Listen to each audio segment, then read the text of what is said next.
In this video tutorial we are going to take a look at Google Sitekit WordPress plugin settings, step by step.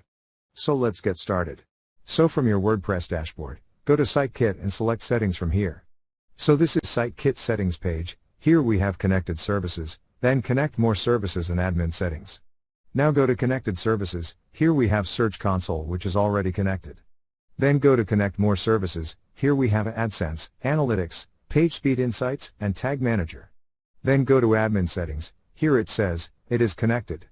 You can tick this checkbox to share usage data anonymously. Also we have reset Sitekit link to reset it.